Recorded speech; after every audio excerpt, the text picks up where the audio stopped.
Help me hit 4,000 subscribers. Support the video with a like and share your thoughts in the comments. I read everyone. Thank you. My name is Callum Rivers, and I never imagined that a casual Tuesday afternoon would turn into the moment everything about my life flipped upside down. If you had asked me even a year ago whether I trusted my girlfriend, Alara Hayes, I would have said yes without hesitation. She was the sort of woman who walked into a room and made it feel like the air itself shifted to make space for her. Soft laugh, warm eyes, the kind of presence you don't forget. She wasn't just my girlfriend. She was the person I thought I'd build a life with. But trust doesn't break loudly. It breaks quietly, under small decisions, subtle lies, and truths wrapped in soft tones. That day, I'd left work early because a project got pushed back. I remember sitting in my car in the parking lot, thinking about picking up Alara's favorite lemon pastries on the way home. It was stupid, maybe, but I liked surprising her. I liked knowing her. At least I thought I did. Around 3:17 p.m., my phone buzzed with a message. Alara. Just having coffee with a friend. I'll be home later, red heart. Nothing dramatic. Nothing suspicious at first glance. But there was something about the message that made me pause. Maybe the casual friend. Maybe the heart emoji that felt placed, not natural. Maybe it was the fact that she rarely texted me mid-afternoon unless she needed something. Or maybe it was because I already knew exactly who the friend was. 2 days earlier, a coworker's wife, Lydia, a woman I barely knew except through social gatherings, sent me screenshots out of nowhere. Screenshots of her husband's phone. Her husband, Darren, happened to be someone Alara had mentioned recently. Once. Casually. Too casually. The screenshots showed messages between Alara and Darren. Not flirty enough to sound like an affair, but not innocent enough to ignore. Long conversations, inside jokes, photos of places they'd both been without ever mentioning it to their partners. A pattern of secrecy disguised as coincidence. Lydia had written, I'm not trying to start anything, but something feels wrong. Have you seen these? At the time, I told myself not to jump to conclusions. They were messages, not confessions. And Alara had been stressed, dealing with work issues, needing support. Maybe she had just leaned on a friend. But the thing about intuition is that once it wakes up, it doesn't go back to sleep. So when her message came in, just having coffee with a friend, I didn't wait or wonder. I didn't let my imagination fill in the blanks. I knew exactly where she was. The cafe was only 15 minutes from my place. A small place called Maple and Stone, where Alara always went when she wanted good lighting for photos. I parked across the street, and from the glass windows, I saw them immediately. Her and him, sitting close, too close, leaning in as if the rest of the world didn't need to exist. I didn't go inside. I didn't make a scene. Men like me don't explode, we absorb. We watch. We collect the truth piece by piece until the picture becomes undeniable. While I sat there, something cold and steady settled inside me. Not jealousy, not rage, more like clarity, sharp and quiet. At 3:41 p.m., I texted her back. Me. Ask him if his wife liked the photos. I didn't add punctuation. I didn't add an emoji. I just pressed send and watched. From inside the cafe, I saw it happen the moment her face went pale. She looked at her phone, blinked, read the message again. Then she glanced around, nervous, almost panicked, until her eyes darted toward the window and met mine.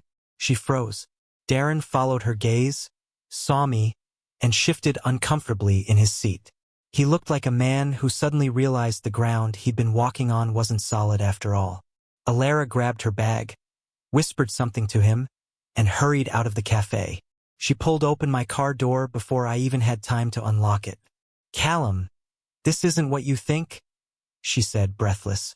It was always the first line. Every betrayal starts the same way. A denial layered in urgency. I stared at her for a long second, letting the silence stretch between us. Alara, I said quietly, I haven't even told you what I think. Her face tightened. She knew. Somewhere inside, she knew. But denial is a language people speak fluently when they're afraid of telling the truth. Please, she whispered, let's just talk about this at home. Home. as if the words still meant the same thing to both of us. I didn't answer her immediately.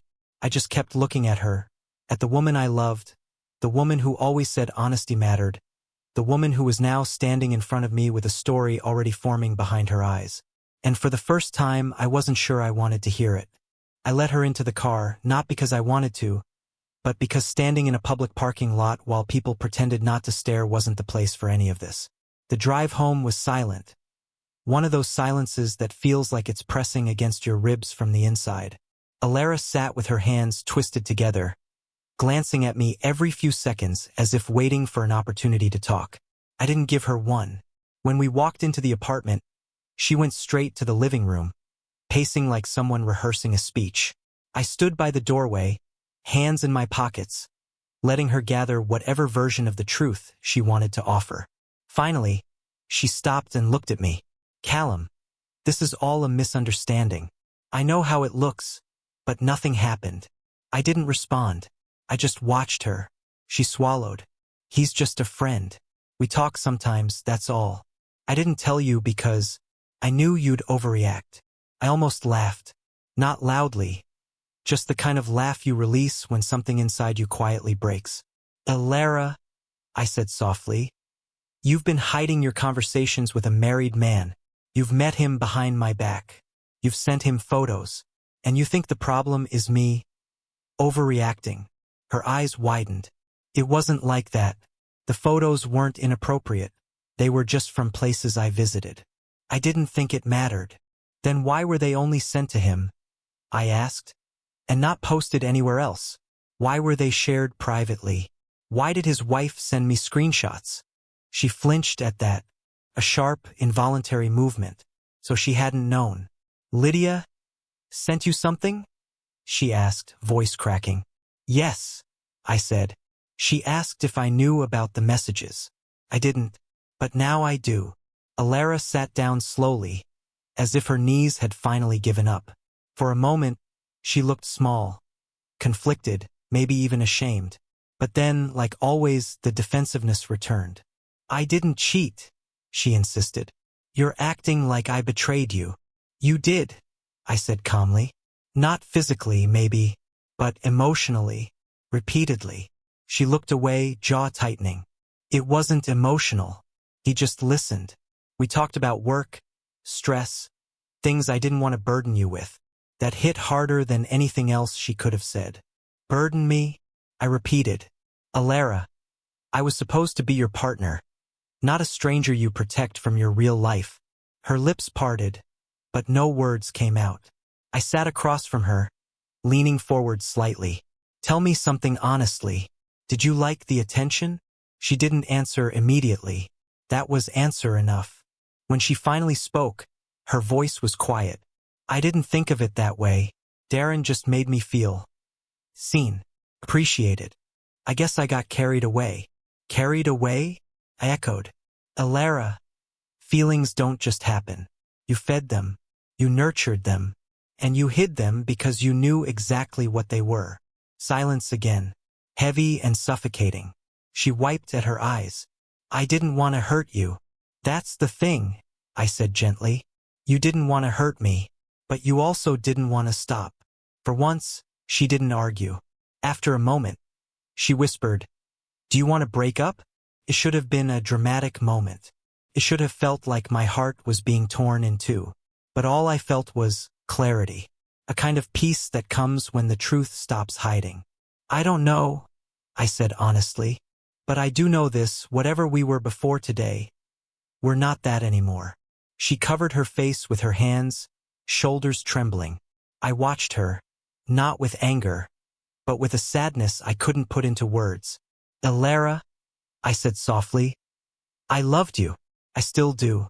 But I can't be the only one fighting for transparency. I can't be with someone who seeks emotional comfort elsewhere and calls it friendship. She looked up suddenly. I'll stop talking to him. I'll block him. I'll do whatever you want. Just don't walk away. I shook my head. This isn't about controlling you. It's about understanding why you needed someone else to feel understood. She pressed her lips together, but her eyes were wet. I was lonely, she whispered. Even when we were together, I felt unseen. I paused, letting that sink in. Then why didn't you tell me? I asked. Because, she whispered, I didn't want you to think you were failing me. And there it was, the truth wrapped in fear instead of malice. Not an excuse, but an explanation. I took a slow breath. I'm not walking away today, but I am stepping back. We need space. You need to figure out why you looked for connection somewhere else. And I need to figure out whether I can rebuild trust. Her chin trembled. How long? I don't know, I said. But if we're going to continue, it has to be honest. Completely. No secrets. No half-truths. No friends who feel more intimate than the relationship. She nodded slowly, tears spilling over. Okay. As I stood to leave the room, she reached out. Not to grab me, but gently, like someone afraid to break something already fragile. Callum? She whispered. Do you hate me? I looked at her for a long moment. No, I said softly. I don't hate you. I'm just finally seeing us clearly. And for the first time in a long time, the clarity didn't hurt. It simply felt like the truth. Quiet, steady, and unavoidable.